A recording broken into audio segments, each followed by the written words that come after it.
Let's go. Welcome. Is it all right? Welcome to this conversation about internet and democracy.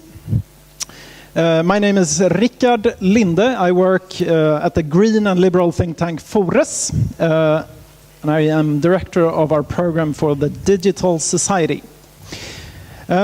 We have three fantastic guests here today. Jennifer Robinson, who's a human rights lawyer currently working on the Julian Assange case and WikiLeaks. Måns Adler, founder of Bambuser, the online video service that we saw rise during the Arab Spring, and now you're tech director of Us Two Nordics. And Bruno Kaufmann, you're a pioneer when it comes to direct democracy, and you work with citizen activism on both local and on local level and in a larger scale. Am I right? Yes. Yeah. If you guys have comments or questions, you can tweet. Use the hashtag #FORUS, and we'll try to sort of get that as a part of the conversation. And I'd like to start by just telling you shortly why we're doing this. At Forest, we feel that the debate about the net has sort of gotten stalled in discussions about surveillance, abuse, hatred, and these are important questions, but they make it hard to sort of move society forward with the help of the net. So we want to try to sort of widen our perspective and visualize where we're heading as a society. So I'll start by asking you, Jennifer, are we heading towards a transparent society? Maybe you want to introduce sort of what you've been working on as well. Sure. First, I should thank everyone because I'm the only non-Swedish speaker, so that the panel's in English is largely for my benefit, I think. I am a legal advisor for WikiLeaks and have represented WikiLeaks since 2010, since just prior to the Iraq war logs. And I think it's great to have WikiLeaks represented here on this panel because I think of the contribution that WikiLeaks itself as an internet publisher has made to democracy. It was set up to facilitate greater access to information for populations based on the notion that we have to have information in order to be able to make properly informed democratic decisions. And I do think that WikiLeaks has definitely pushed that agenda and pushed it in a way as a member of the Fourth Estate in its role to push the mainstream media to work harder to hold our governments to account. And WikiLeaks was really set up in response to a frustration that the mainstream media and the traditional Fourth Estate wasn't playing the same role that it ought to in terms of having an antagonistic relationship with government. And just a few examples. Amnesty International very publicly has said that WikiLeaks was a catalyst for the Arab Spring and to spark the democratic movements that started in Tunisia after the publication of material around the corruption of the Ben Ali regime. If we talk about the war in Iraq, Julian, before the Iraq war logs were published, said, well, if lies can start war, truth can surely stop it. And the WikiLeaks cables were again important in what ended the US occupation in Iraq. I don't know if anybody remembers those facts, but basically the US condition for remaining in Iraq back in 2011 was continued immunity from prosecution. And the Iraqi government refused to provide that ongoing immunity because of the concerns that it had seen out of the cables where the US government had lied about crimes committed and killings committed against the Iraqi people. So I think it's incredibly important to recognise the role that WikiLeaks plays in democracy, but the internet more broadly. And that comes back to your question around, are we moving towards a more transparent society? Because while the internet and WikiLeaks as part of the internet makes more information available to the public to be able to make informed democratic choices, it also serves as a method of capturing information and a tool for the authorities to surveil what information is being shared, how and by whom. We've also seen, so there's a question about surveillance and the impact that that has on our ability to share information. And also I just want to raise and hopefully discuss in the panel the concerns that we have with WikiLeaks and more broadly with the persecution of journalists and whistleblowers who make this information available to us to be able to make informed democratic choices. The increasing use of terrorism legislation and espionage laws against whistleblowers who come forward. And I think so while we're moving towards the internet has created a more transparent society, and initiatives like WikiLeaks and initiatives that are similar, information sharing organisations like WikiLeaks have promoted democracy through the internet, we're also seeing a backlash, which is greater surveillance, greater use of prosecution and persecution of whistleblowers who have the courage to put the information out there. Maybe that backlash is sort of a sign of a symptom of increased transparency, or well, that's the way I like to perceive it. Måns, what do you say from your perspective? About internet and transparency? Yeah. I think the question is more, I mean, the cases that we are seeing is just like we're stepping over a couple of thresholds at the moment, and there will always be turbulence around those thresholds when we go over.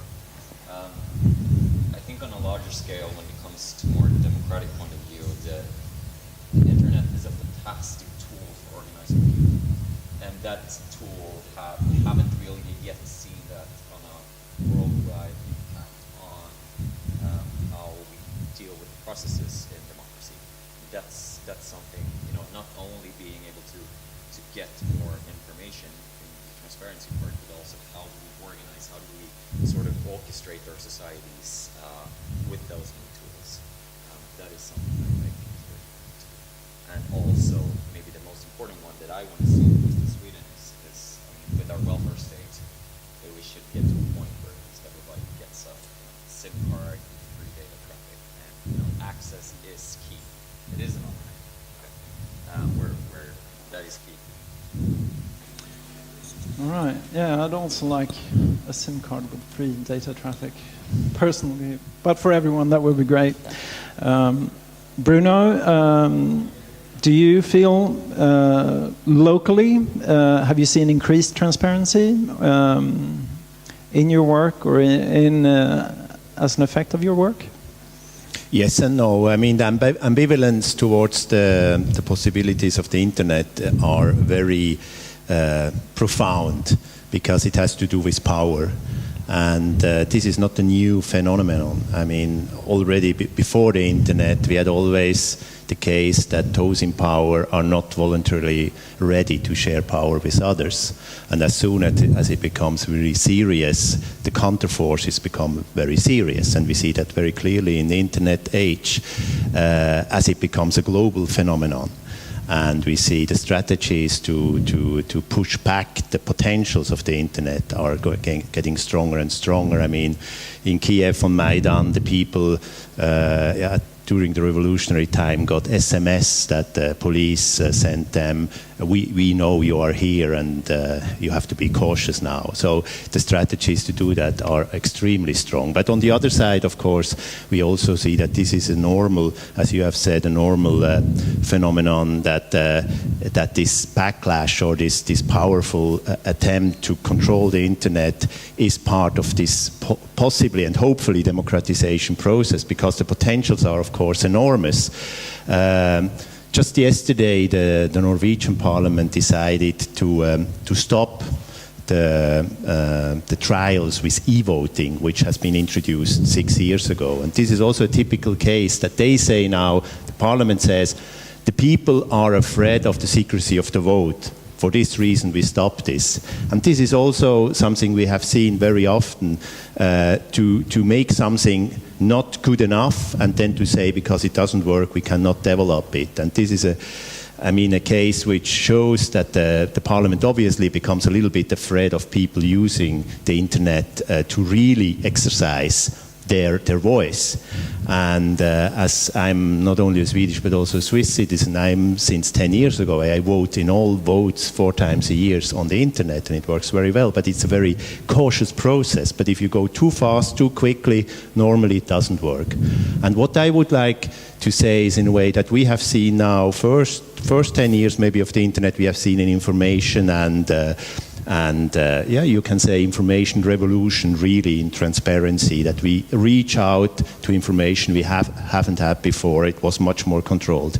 Second 10 years was the conversation revolution, that we can interact, we can do things. And what I experience here in Almedalen these days is really this kind of conversation revolution things, but still not really well developed, because everybody looks just on its own smartphone and tries to convince the others this is the most important thing. But what I would like to see in the future is an activation revolution, which means an empowerment revolution for the individual citizens. And that's the projects I'm most working in locally, nationally, and globally. And one of the most encouraging things I've seen in the last years is the introduction of the European Citizen Initiative, which is a right for individual citizens to propose new legislation in the EU by using the internet, by signing online. And nowadays 500 million people have this right, and this is not very well known, for instance, that this right exists constitutionally today in Europe. Yeah, interesting.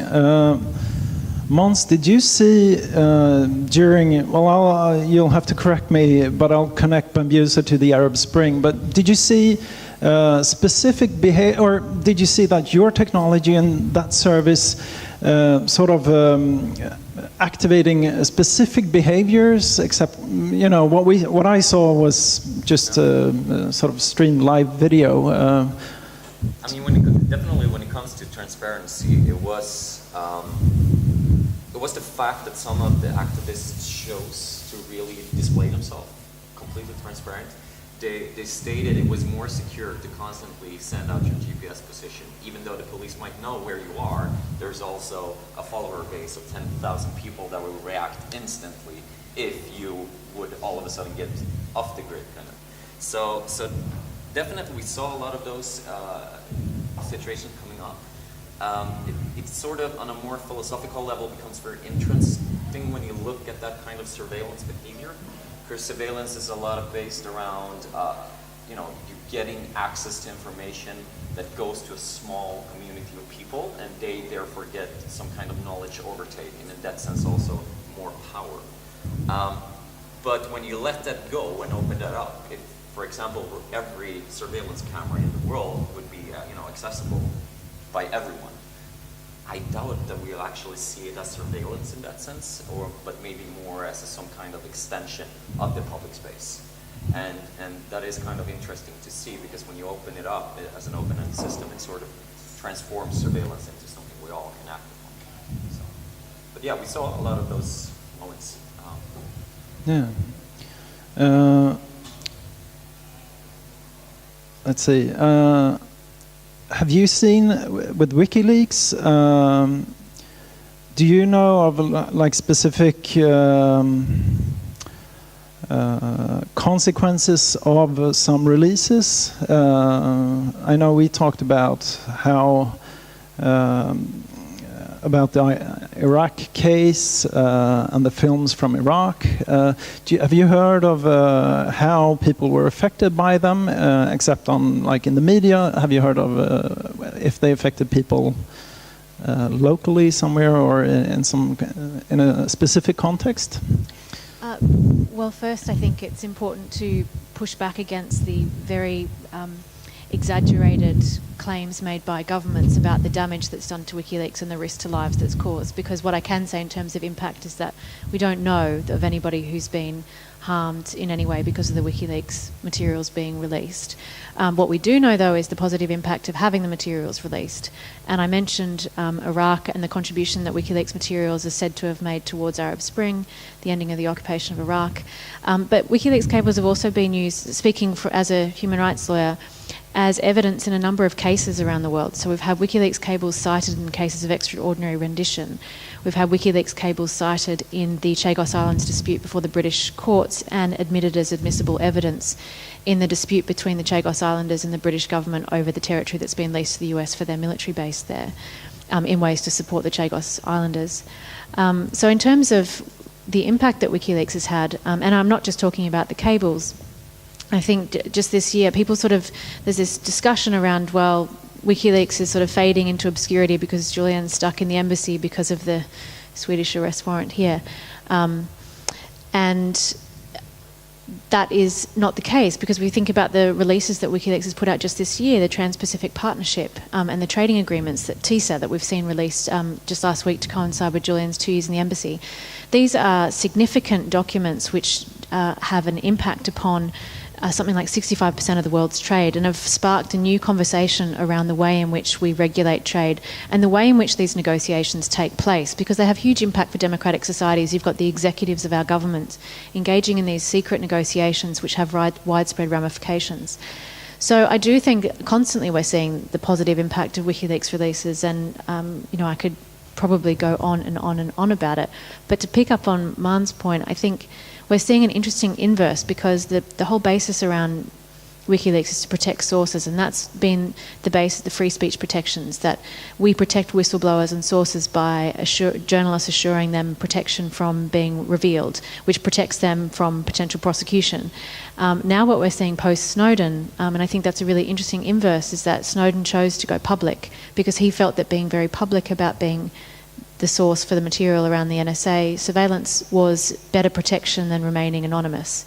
And I think that sort of speaks to your point about the citizen journalists who prefer to be very public about where they are and what they're reporting as a way of protecting themselves. And I think that raises really interesting questions around what makes you more safe, what is protection in this technology environment. We also saw some very bizarre cases in Syria, for example, where if we talk about the transparency formula, when people on the rooftops, streaming live, when Assad is sort of bombing Homs or Aleppo or whatever it was, and if they kept on going with the streams for like 4 or 5 hours, the military was so good at starting triangulating where the cameras were at, and so you could sort of see bombs coming closer and closer to try to figure out. So I mean, there is a backside to it, but that was a way for them to deal with getting the video streams out of the way, because they also even though they tried to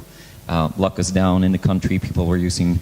That was the beauty of Syria, is that a lot of large cities are closer to the borders of Lebanon and so on, and so they could get SIM cards from those countries, and it ranged in, and therefore they could get the streams out, or using satellite technologies.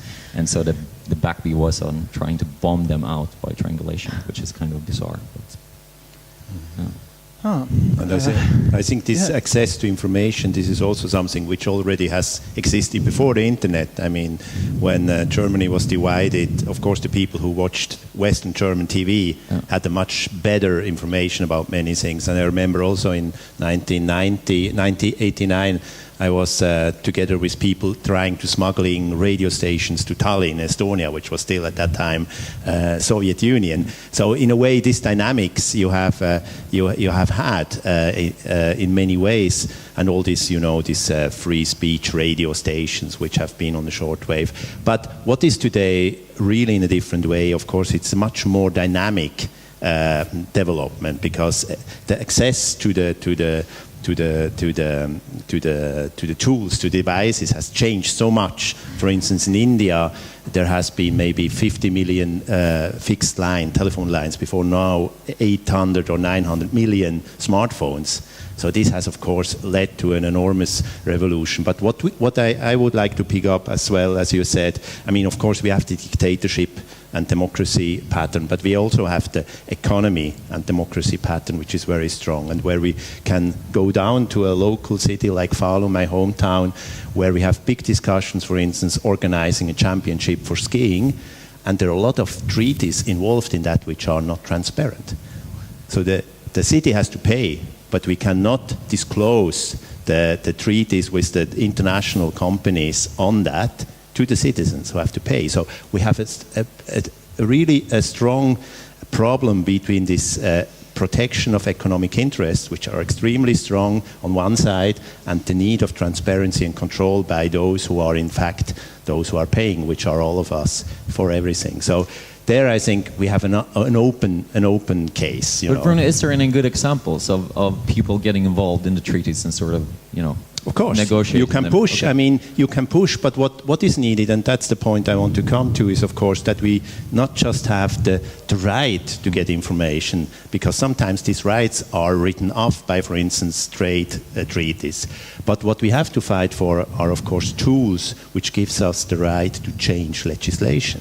So that's the real point about democracy making more democratic. It's not just enough to elect others to make decisions for us. We also need tools like initiative tools, or we have to have the right to get a referendum.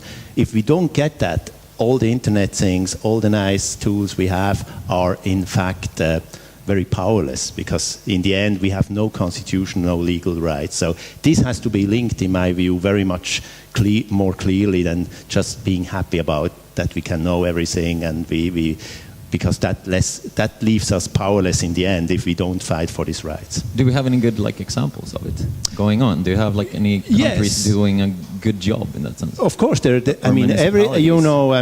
are stories from all over the world. You can tell. I mean, even here in Sweden, we got a new constitution 2011, which gave the citizens of the local communities and the regions the right to put an issue to a ballot by gathering 10% of the signatures. Sure. Which is not, it's much more revolutionary that somebody would believe, because we had yesterday a debate about Gothenburg where there will be a vote about the congestion charging. And of course the politicians are furious. They don't like that. We have been elected. We make decisions, not you. But the people have the right to do it. So this is something we need much more all over Europe, all over the world. So I sort of recognize that we're talking a bit about roles. We have journalists and politicians, citizens. And I, just as a reaction to what you said, are tools replacing roles, or are they just changing their? I mean, as a citizen, I now have the power of a journalist in certain situations, and we all have sort of the responsibility and position of a citizen, of course, and politicians are upset that they're losing their power, or they perceive that they're losing it. Are tools replacing those roles or changing them? And if so, do you see any new kind of roles that are appearing? Yeah, I mean, surely changing, not replacing, because I mean, I'm a journalist, I'm a politician, I'm a political scientist. These are functions more than let's say, it's not my power to be that. My power is to be a citizen, individual citizen. We are all citizens, and that's the key issue. In a democracy without citizens is no democracy. You can build a very nice democracy like a nice ship on the sea, but you cannot go somewhere. So we need citizens to be empowered. That's the only way we can do it, because then we also want to become politicians which are good, maybe journalists which are open. But if we don't only have functions which are dependent on very few interests, of course we are serving disinterests and not our own interests. So that's the key issue, citizen activation. I think that's the big challenge for the internet age. How can we achieve that and not let these nice tools become the instrument of those who want to limit that? Right. I know I've read Julian say something about how WikiLeaks was a way to sort of leverage local participation on a global scale, and that it's a way of thinking that, you know, we can try to see stuff that we do locally and then find tools to give them the effect of a global effect. And I can see Bambuser being an example of that. Are there? I don't even know if I have a question here. Do you see? No, but going back also to like your former question about the tools. In my case, creating Bambuser was more about democratizing the tool per se than actually being a tool for democracy. It became that. The use cases were clear around, the citizen journalism and being a part in the democratic movement that we had in North Africa and the Arab Spring and so on. But that was never the case in the original part. It was the case of the use case of what the prime target was to democratize the tool. Yeah. And in economic terms, it's kind of simple. You take down something that was very costful back in the days. It costed millions to bring out your broadcasting bus and have a whole network to broadcast in.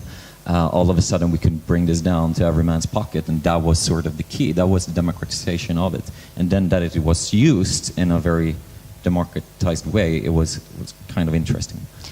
I think in the WikiLeaks context too, Julian talks a lot about democratizing access to information. So previously, the materials that WikiLeaks released in terms of the cables and the war logs, if they were leaked, they would be leaked to one powerful journalist in Washington, and that would make one splash, and a certain amount of the information would get out there, but it wouldn't be available to everybody and to all the journalists in the places where it matters. And so I think the innovation that WikiLeaks brought about in terms of making it freely available to everyone, not just to journalists, but to the public, so that they can have access to this material and really assess what journalists, hold journalists to account for what they're writing. But also, I think the great innovation was the way in which they distributed the materials.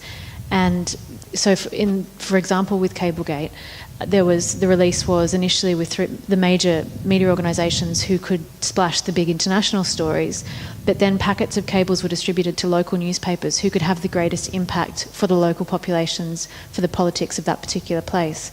And that's why we saw Cablegate have such a huge global impact, in a way I think that the Snowden revelations haven't had, because they weren't distributed in that way.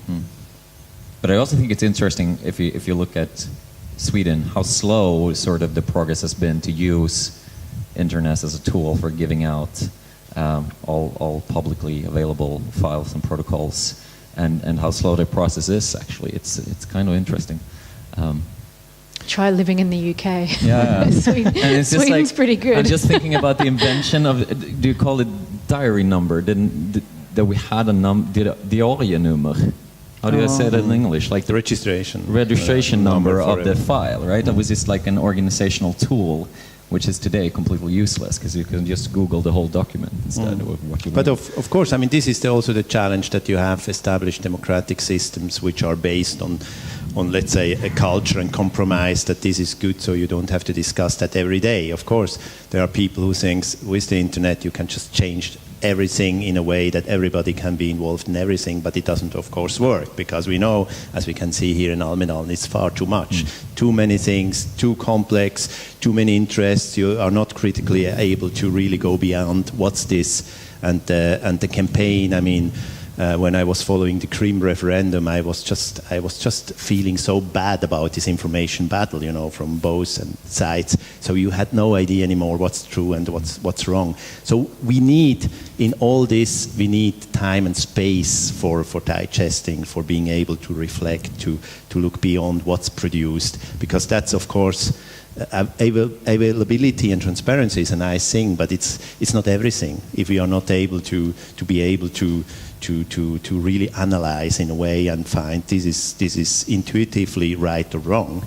And for this, I think we need also still very established structures like municipalities, regions, nation states, European Union, whatsoever, where there is a somewhat compromise settled how to deal with things. But to change that and to bring that forward, that's the big challenge today. Not to take it away and to replace it with something totally new nobody knows, because then you will get everybody against it all the time.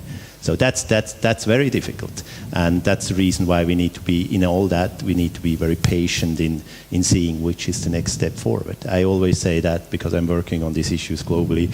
What can we do? What's the window of opportunity now and here? So for next year, for instance, we will have the Global Forum on Direct Democracy in Tunisia, which is a little bit the window of opportunity for this region, because all other countries around, they just have such a backlash. So people maybe for the next 50 years will say democracy is the worst thing. That's a big problem. Yeah, for sure. If anyone has a comment or a question, please just raise your hand or tweet. Yeah? I haven't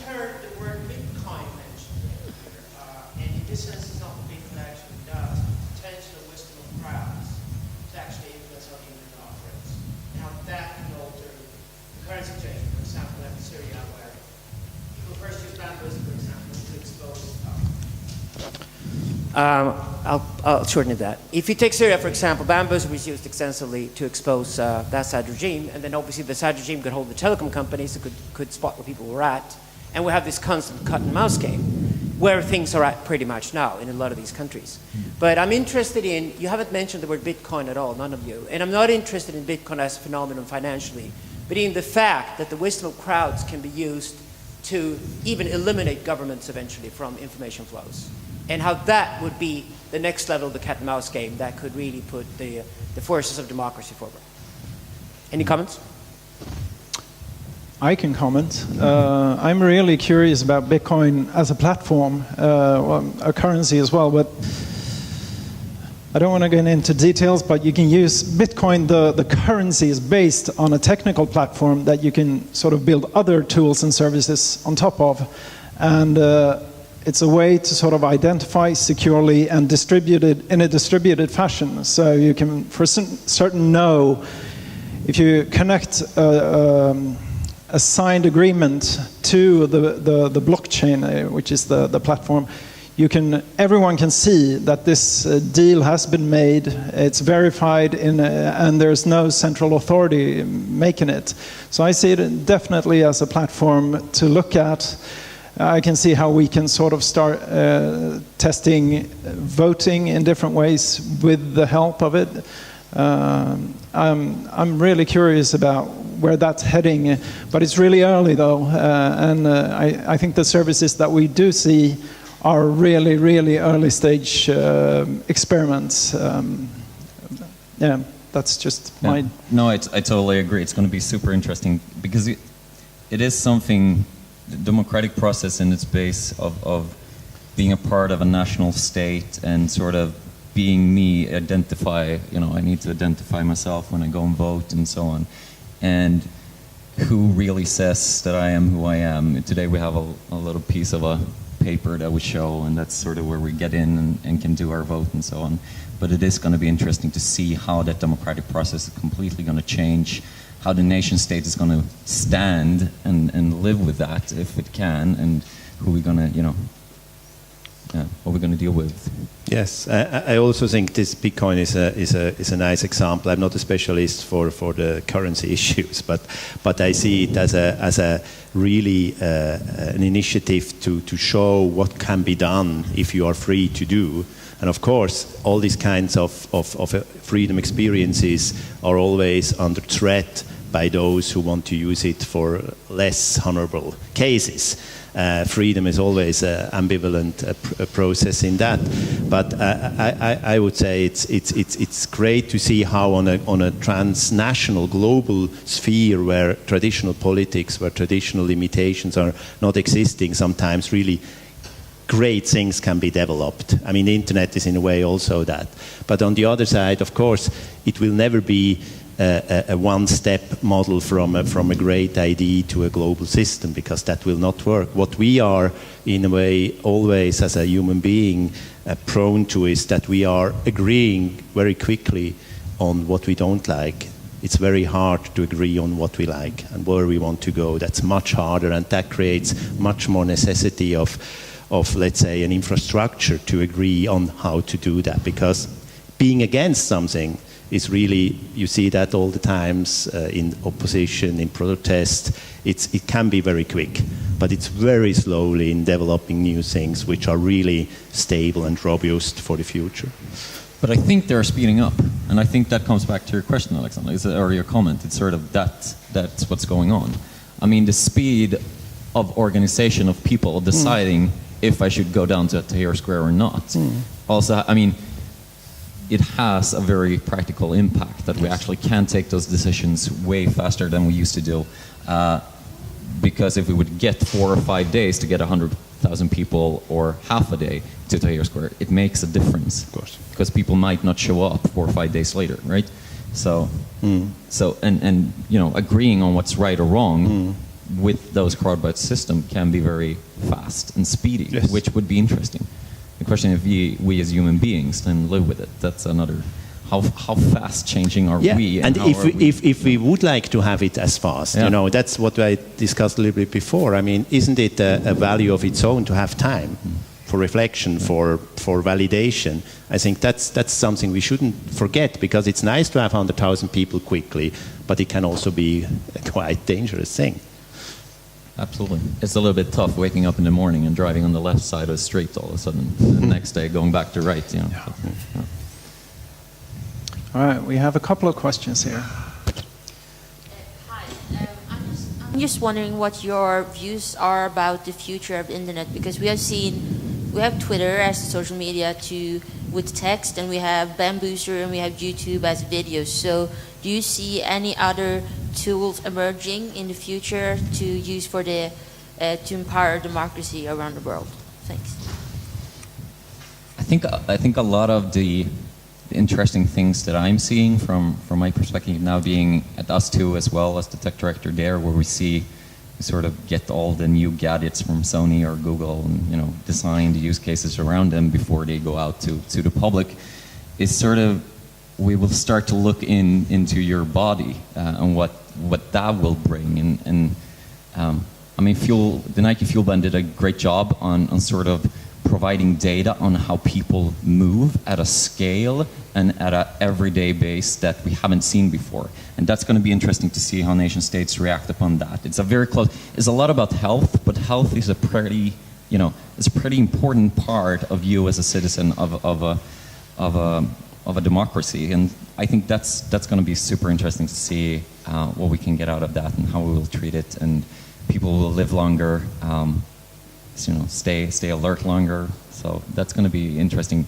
And it has effects, right? If am I going to work until I'm 65, or if I live to be 120, how do we deal with that, and how do I plan my life, and how do the structure of family look like, and so on. So yeah, I think those are the interesting things coming up.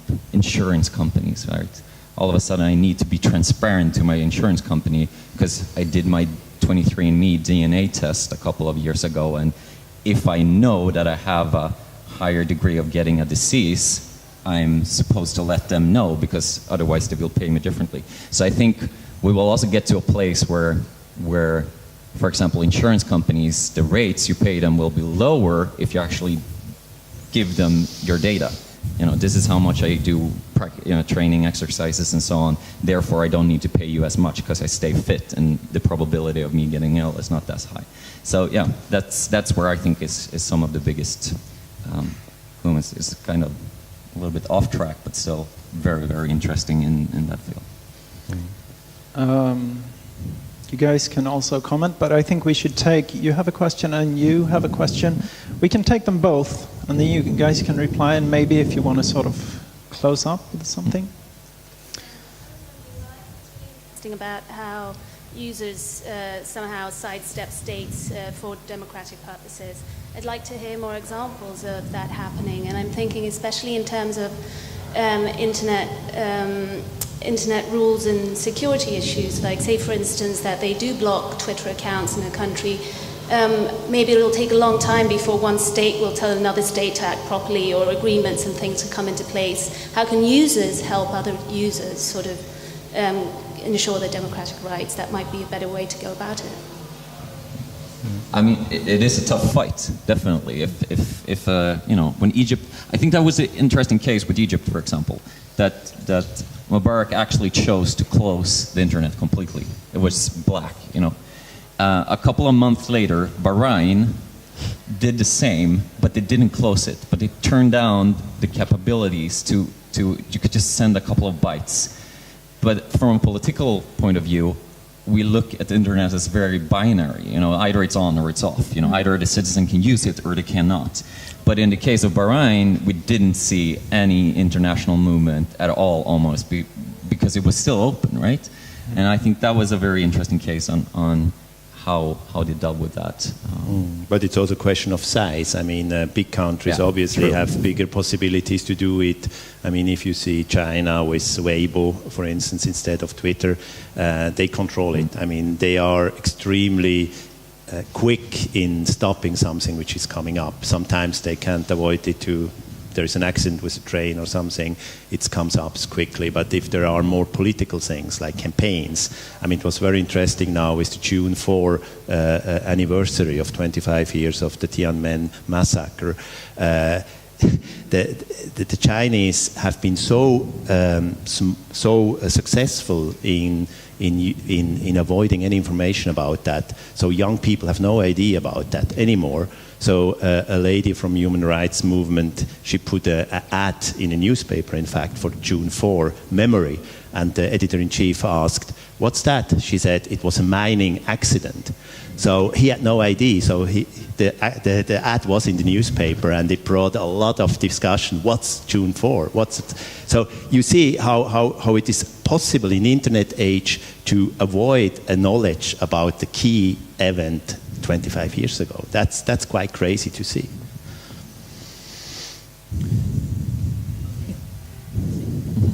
Is it on?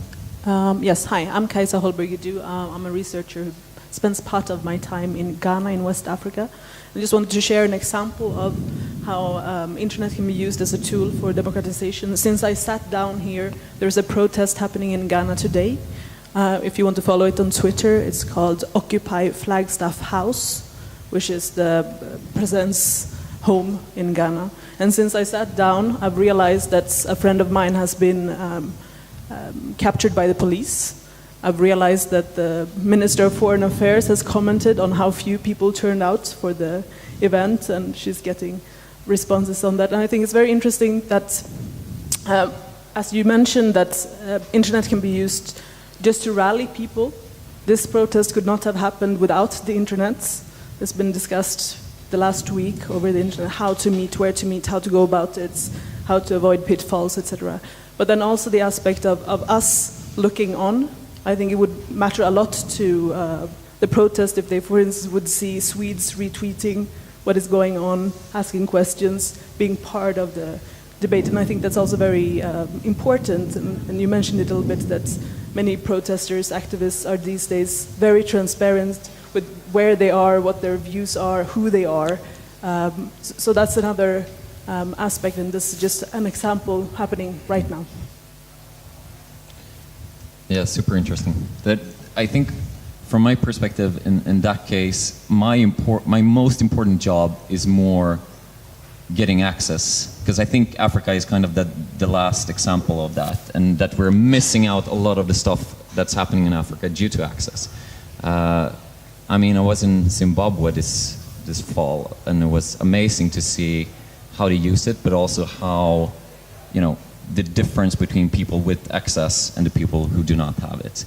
In economic terms, right? They couldn't do the trades, they couldn't do selling the crops at the same prices and so on because they didn't have that access to the information. So I think that is my next 10 years. Got to get the internet global. All right, we're going to have to start closing up. Do you guys want to sort of...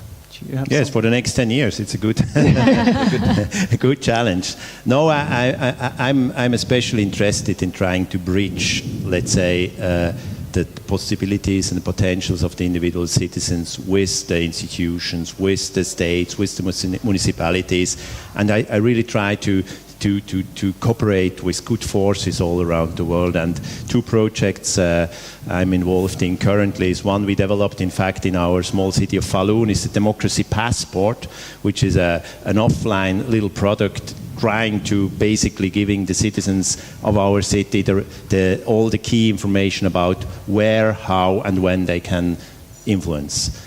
Because many times people are totally confused about the different levels of democracy, where to discuss. What we want to do from that is now an electronic version, of course, an app which localize, which customize, which personalize. So as an individual citizen, you get the right and you get the information all the time. Now this is going on here in Wisby. These are the decisions to be made. Here I can, through an initiative, influence something. So you don't miss out of all these opportunities already existing. And what's nice now, the European Union has picking up that, and next year there will be a both offline and online electronic passport in 23 languages. The second project I'm in is trying to work. I'm a journalist working with citizen journalists around the world, and I mean, your tool is extremely powerful for that, and all the information WikiLeaks is providing very important. And we have established a website called people2power.info, which is basically, and that's interesting, financed by the public TV and radio in Switzerland, and which will be published in 10 languages, reaching out to 80% of the internet users. Because the language issue is, of course, an issue still, because, of course, most people involved in these things can understand English, but still, I mean, reaching out to many other countries, you don't reach anybody by just using English. So people2power.info will try to especially be a platform for citizen journalists and citizen journalist platforms from around the world. So in this November, we will have a tour through the US to meet all this new kind of media which are plumping up there because the traditional media has disappeared, basically. So that's the other project I'm involved in for next 10 years. Cool. No, and for me, I mean, I had like a simple mission in life. It's to tell good stories to my grandkids when I get old, and one story I really need to tell them is where I started a little bit. It's at least starting in Sweden, getting free internet access for people, you know, from 0 to 18 years, you know, just to get because I've been involved in a couple of projects in Malmo, where some of the kids' parents doesn't afford to give them free access, which, you know, just like knowing when the next bus goes is a big thing if you don't have access, which is kind of strange. And it's also so much in the way to act when they start working. We expect them to be good at having that, and if they don't grow up with it. And this is in Sweden. I mean, I guess the rest of the world is somewhere else as well. So that's it. Free internet access, free SIM cards to every newborn citizen. That's the plan. Well, speaking as a lawyer, I think for me the next 10 years is hopefully not visiting Julian Assange in the embassy in London. But definitely in terms of greater protections, pushing back against the criminalisation of those who share information, whether it be on the internet, whistleblowers and publishers who are making this information available. Because the tool that is internet is largely, I think, about providing people the information they need. I come back to where I started, which is providing the information we need to make democratic choices. And if those people who are making that information available are subject to persecution and prosecution, then we're severely limiting the information that is available to us and limiting our ability to make those choices. And when we look at the way in which laws are being used against whistleblowers and journalists, we've got Chelsea Manning in prison for 35 years for revealing that material to WikiLeaks. Julian Assange stuck inside an embassy because of an ongoing grand jury investigation in the United States, which is looking to prosecute him for publishing and for his associations with Chelsea Manning. We've got people seeking refuge from previously thought of leaders in the democratic world. We've got whistleblowers seeking asylum, leaving their country of origin because they don't have the confidence that they won't be persecuted for what they've done. Now, these are really important questions. So I think it's pushing back, as lawyers, it's pushing back against the regulation of the internet that restricts the freedom of the internet, pushing back against criminalisation of people that make this information available, and pushing for public interest defences to make it possible to do this without the fear of being prosecuted. Those are 3 really good 10 years forward. I have no idea what I'll be doing the next 10 years, but I do know that this year at Forest we'll try to sort of get into the debate and establish an idea that the internet actually empowers people. We might talk about problems, but we'll sort of try to also convey the idea that the internet is good for us, which sort of you couldn't tell if you looked at media today. And so I want to thank you all for coming and participating. And you all, of course. And starting in, actually, let's give you a round of applause. Thank you. Thank you.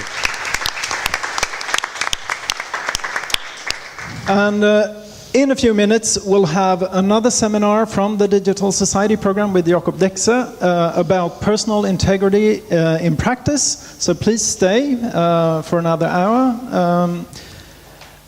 And yeah, that's it. Thank you. Thank you. Thank you.